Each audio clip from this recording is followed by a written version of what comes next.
Assalamualaikum warahmatullahi wabarakatuh. Halo semuanya, perkenalkan nama saya Indri Mariani. Saya dari kelas 2025A dengan nomor pokok mahasiswa 2521511111005.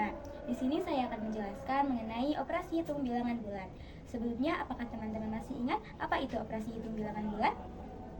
Operasi hitung bilangan bulat adalah kegiatan operasi dasar matematika, baik itu pengurangan, penjumlahan, perkalian maupun pembagian terhadap bilangan bulat yang meliputi bilangan negatif, bilangan nol, dan bilangan positif. Untuk mempermudah pengerjaan operasi hitung bilangan bulat, teman-teman bisa menggunakan bantuan garis bilangan bulat, yang mana kalau ke kanan positif, kalau ke kiri negatif. Semakin ke kiri nilainya akan semakin kecil dan angkanya akan semakin besar. Semakin ke kanan nilainya semakin besar dan angkanya pun semakin besar. Selanjutnya, sifat-sifat bilangan bulat. Sebelumnya, sifat-sifat bilangan bulat itu ada 4. Yang pertama, sifat tertutup terjadi pada penjumlahan, pengurangan, dan perkalian. Maksud tertutup di sini yaitu jika A ditambah B, A dikurang B, A dikali B akan menghasilkan C, yang mana C itu bilangan bulat juga. Kedua, yaitu ada sifat komutatif. Sifat komutatif adalah urutan bilangan dalam penjumlahan dan perkalian tidak akan mempengaruhi hasil akhir. Contohnya, jika A ditambah B, maka sama dengan B tambah A. Yang ketiga, ada sifat asosiatif, yaitu sifat pengelompokan. Sifat asosiatif ini berlaku kepada penjumlahan dan perkalian, yang mana jika dikelompokkan tidak akan mempengaruhi hasil akhir. Contohnya pada penjumlahan.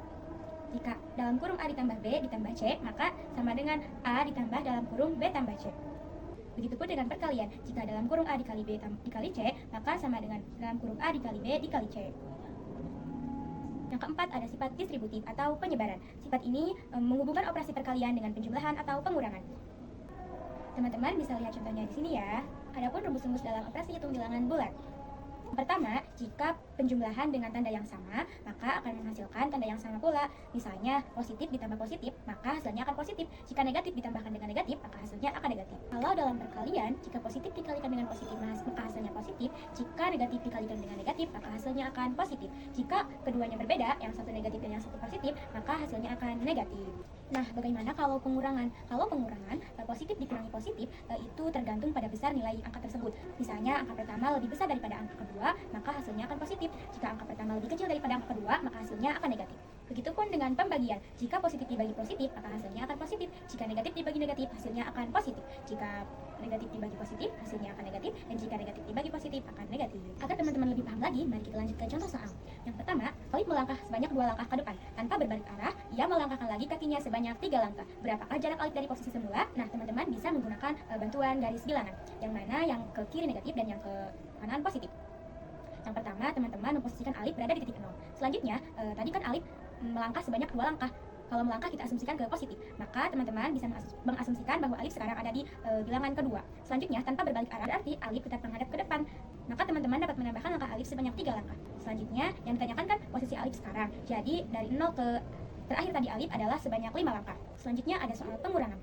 Saputra berdiri di titik 0, kemudian ia melangkah sebanyak 4 langkah. Setelah sampai di titik 4, Saputra mundur sejauh 6 langkah. Berada di titik berapakah Saputra sekarang? Di sini juga teman-teman bisa menggunakan bantuan garis bilangan bulat.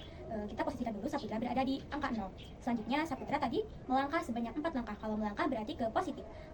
Sekarang posisi Saputra berada di angka 4. Di sini sudah diketahui bahwa Saputra mundur sebanyak 6 langkah. Maka teman-teman bisa mengarahkan posisi Saputra 6 langkah ke arah yang berlawanan. Jadi posisi Saputra sekarang ada di negatif 2.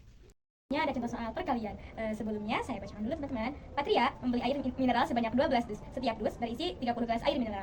Berapa banyak gelas air mineral yang dibeli oleh Patria? Nah, kan awalnya Patria itu membeli air mineral sebanyak 12 dus. Dari setiap dusnya itu berisi 30 gelas air. Maka 30 dikali 12 sama dengan 360.